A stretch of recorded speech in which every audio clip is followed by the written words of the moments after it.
Okay, YouTubers, what you're looking at right here is my primary fermenter. And this is a plastic food grade pail that will hold 6 gallons plus some change of water or your wine. And it's important that you have a pail that's big enough to can't handle any overflow, because when this thing foams, sometimes it will spill over and you'll have a huge mess. So you want something that will hold more than 5 gallons. There are lots of food grade pails, lard pails and what you could probably use.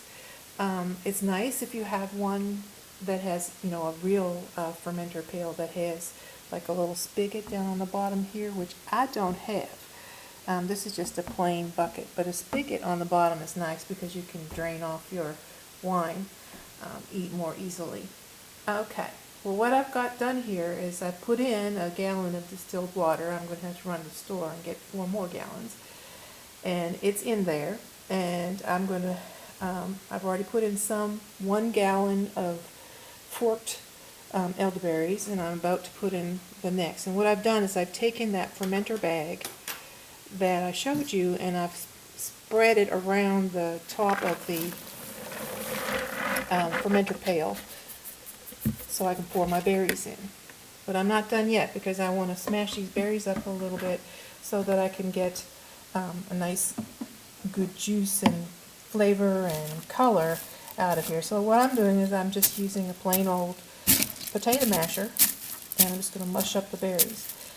Now this pail has been pre-sterilized. What I did is I cleaned it, of course, and then I rinsed it with bleach solution to sterilize it before I put anything in it. You could use the Campden tablets that I showed you to sterilize the pail, but those are kind of expensive. It's just much cheaper just to use like a cap full of bleach and clean it out real good and rinse it good, because you don't want that flavor, that chlorine flavor in your wine. I went out to the clothesline just a little bit ago because it looked like it was going to rain, get my wash in, and stopped by where I've planted some elderberries. Now, they didn't fruit for me this year, but they are there in my garden. So I wanted to show you an elderberry leaf. So here is an elderberry leaf. I'm putting it up against the pail so that you can see, and I don't think that's working really well. But let me lay it down, maybe that'll help. But what you can see is that it's got opposing leaves. It's got one center leaf that sticks out, and then opposing leaves. Remember I said that was like a fern kind of in that way, and they're broad shaped and they're kind of toothed on the outside. So that's what an elderberry leaf looks like. So if you are looking for elderberries out in the woods or by creek beds or something, that's what you'll find. Now, if you are truly following with me as I make this wine, you may be quite frustrated after forking all these berries. 2 gallons of berries forked is quite a lot of work. Even not using your bare hands and using the fork, it's still a lot of work.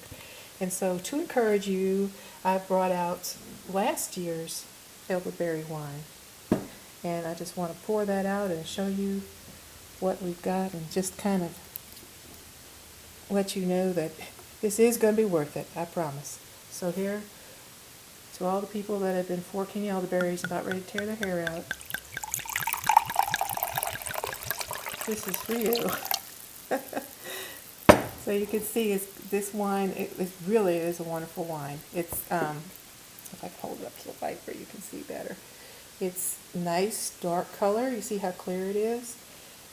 It's beautiful, and it has a taste that I think is probably like Merlot. In fact, it's very similar to Merlot, except it has that little special elderberry tea kind of flavor to it. Really, really nice. So, just to show you, this can be done, and it's not all a wasted effort. This is the final results. So, what I'm going to do now, I would like to take a drink of that, but it's too early in the afternoon. I'll save that for later. But what I'm going to do is just mash the berries, and then I'm going to add all those things I told you to the liquid and the water that's in there. So what the recipe calls for is I'm going to put in, let's see, 2 teaspoons of yeast nutrient. So that's this. So I'm going to put 2 teaspoons of this in there. Okay.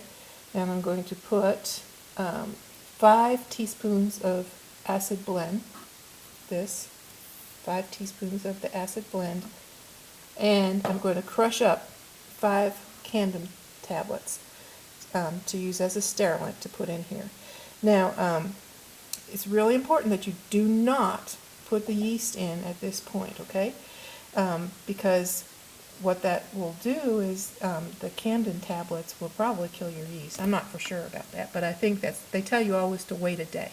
So wait for the campden tablets to sterilize the whole lot, and then probably some of that will go away, and then it's safe to add the yeast.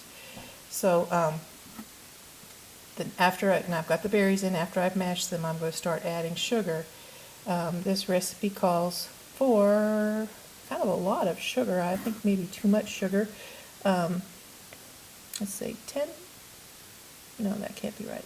10 pounds, yes, 10 pounds of sugar. That seems way too much to me.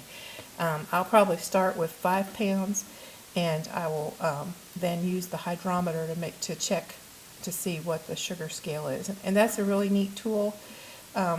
You can follow recipes without using the equipment to test, but I like to test, and so I have a hydrometer scale, and what I'll do is when this is all mixed up together, I'll actually measure the sugar content indirectly by looking at specific gravity on the hydrometer.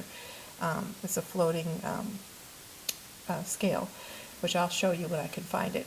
Another really important piece of equipment that you'll need to make wine, which I can't find at the moment, I'm getting kind of cranky because I can't find it, is a little spiral-bound notebook to keep records of your winemaking experiments, because, for instance, I wanted to check my hydrometer to see what the sugar content is when I'm all done mixing this up. So I know that, I'm trying to remember now without the book, it's hard for me to remember, I think I started at 13%.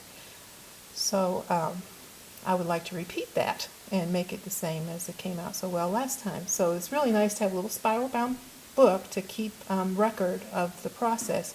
And this book should have things like what your ingredients were to start out with. I keep a record of temperature each day when I check the wine. I record the temperature, and also I will check the specific gravity to see how the sugar content is moving. If the sugar is going down, you know that the yeast is using it, and that's a good sign. So, as I said, I'll have to go and get some more spring water, purified water, to put in here. And then once I've done that and got everything together, in fact, I could do that now. I'm going to mash the berries up a little bit more. And then what I'll do is I'll take this off of the rim, pull the draw cord, and tie it in a really good knot, and then push the whole bag down underneath the water. And for the next week or so, we will not use a fermenting airlock. We're going to just cover this with a cloth and let the air get to it. But I'll pick this up. You'll see more of this tomorrow as I get going. But I just wanted to show you the recipe. I'm going to start with 5 pounds of sugar, even though the recipe calls for 10. And I'm going to need 4 more gallons of water in here, and put all those additives that I showed you, and finish mashing up the berries. So, all for now, guys.